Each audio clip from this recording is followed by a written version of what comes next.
இன்றைக்கி நமக்கு எள்ளுருண்டை எப்படி செய்கிறதுன்னு பார்க்கலாம். அதுக்கு ஒரு 200 கிராம் எள் எடுத்துருக்கிறேன். கொஞ்சமாக கருப்பட்டி ஒரு 50 கிராமுக்கு உள்ளால தான் இருக்கும். இதை இப்போ நமக்கு மிக்சியில் அரைச்செடுக்கிறேன்.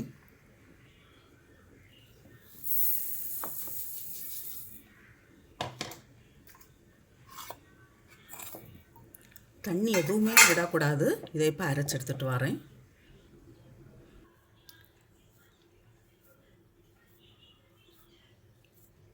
இதுக்கு கீ எதுவும் தேவையில்லை.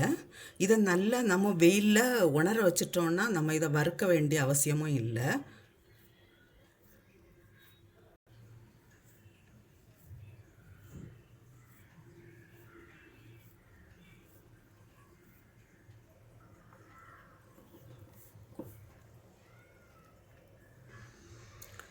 எள்ளுருண்டை ரெடி ஆயாச்சு.